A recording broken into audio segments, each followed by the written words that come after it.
Саламатсыңарбы, менин сүйүктүү окуучуларым.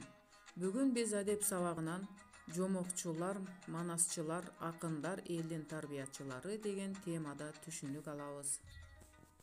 Тема эмне жөнүндө болушу мүмкүн деп ойлойсуңар?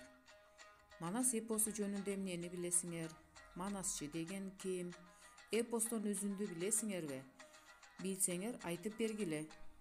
Ар бир эл өз өнөрүнүн өзгөчөлүгүнө, талант-шыгына жараша дүйнөлүк маданий казынага өз салымдарын кошуп келген.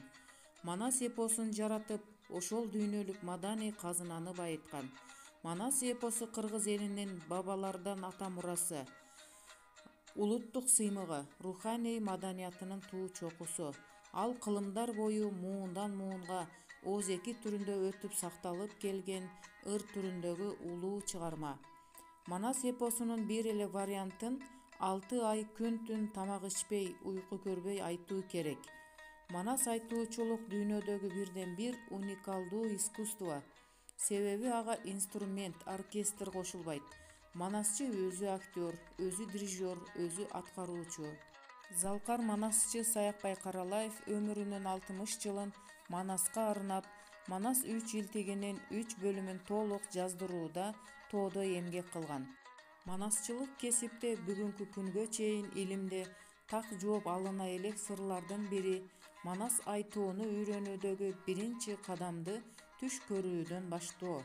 Башка манасчылар сыяктуу эле белгилүү манасчы Саякбай Каралаев да өзүнүн манасчылык кесибин Манас эпосундагы каармандарды түш көрүү менен баштайт.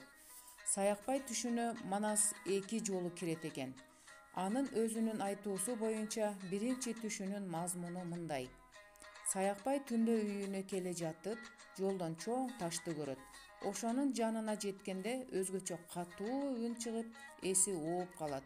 Бир мезгилде эсине келип караса, чоң таш боз үй болуп калат. Боз үйдөн бир аял чыгып, мен Каникей болом. Боз үйгө кирип да мооз тий айланайын дейт. Боз үйгө кирген Саякбай толтура эт салынган чоң-чоң табактарды көрөт. Чекесинен бир табактагы эттен жей баштайт. Каникей, ай балам, бардык тамактан бир чымчымдан ооз тийип чык дейт. Бирок бул кеңешти Саякбай аткара албай калат. Аңгыча бир нерсе жарк дегендей болуп, боз үй жоголуп кетет. Тура калса алдында эбегейсиз чоң ат минген бир чоң киши пайда болот. Ал мен Бакай абаң болом дейт. Бакай Саякбайга 6-7 жылдан кийин жомокчу болосуң деп батасын берип жок болот. Ал эми экинчи жолу ал Алмамбетти түшүндө көрөт. Ушундан кийин Саякбай Манас айта баштайт. Көрдүңөрбү балдар? Саякбай кантип манасчы болуп калганына түшүндүңөрбү? Бул Манастын 3 илтигин жаздырууда эң чоң эмгек кылган экен. Балдар, дагы бир манасчы Сагынбай Орозбаков менен таанышабыз. Сагынбай Орозбаков кыргыз элине кеңири белгилүү болгон зор таланттардын бири. Манас эпосун сактоодо жана өнүктүрүүдө ал баа жеткис салым кошкон. Чоң манасчы Сагынбай Орозбаков 1867 жылы Ысык көлдүн Чырпыкты айылынын жанындагы Кабырга деген жерде туулган.